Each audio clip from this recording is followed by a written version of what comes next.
Suzlon energy limited. दोस्तों, अगर हम सुज़लॉन एनर्जी की बात करें तो हाल ही में सुज़लॉन एनर्जी से रिलेटेड एक न्यूज़ हमें कवर होती हुई दिखी, जिसमें ये मेंशन किया गया है कि एफआईआईज ने और म्यूचुअल फंड ने स्टेक्स को कम किया है सुज़लॉन एनर्जी का।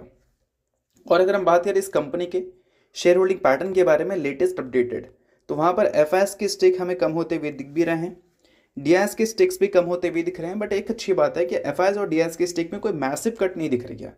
और लास्ट क्वार्टर में तो एफआईआईज की जगह डीआईएस की अगर हम बात करें तो उन्होंने अपने स्टेक्स को इंक्रीज किया था, इस क्वार्टर में डिक्रीज किया है, बट जितना इंक्रीज किया था उसके कंपैरिजन में काफ़ी कम डिक्रीज हुआ है। पिछले 2 क्वार्टर में प्रोमोटर के स्टेक्स में भी चेंजेस देखने को मिली है और पब्लिक के स्टेक्स आपको बैक टू बैक 2 क्वार्टर में बढ़ते हुए दिखे हैं। ये एक अच्छी खबर नहीं है। अगर हम दोस्तों बात करें सुज़लॉन एनर्जी की, तो पिछले 1 साल में सुज़लॉन ने रेवेन्यू को 75% से और प्रॉफिट को 222% से ग्रो किया है। बट फिर भी इस कंपनी का जो परफॉर्मेंस है वो आपको नेगेटिव देखने को मिल रहा है।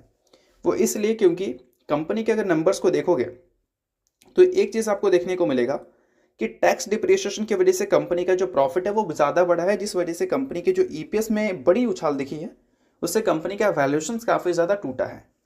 देखो, अगर कंपनी के रेवेन्यू को देखोगे तो काफ़ी अच्छी ग्रोथ देखने को मिलेगी यहाँ पर। बट जब हम बात करते हैं प्रॉफिट की, तो यहाँ पर ग्रोथ आपको मल्टीपल्स में देखने को मिल रहा है। 300% का ग्रोथ आपको दिख रहा है यहाँ पर। क्यों भाई? क्योंकि जब टैक्स परसेंटेज की बात करते हैं तो 2023 फाइनेंशियल ईयर 24 फाइनेंशियल ईयर और 23 फाइनेंशियल ईयर में देखोगे तो 0% है।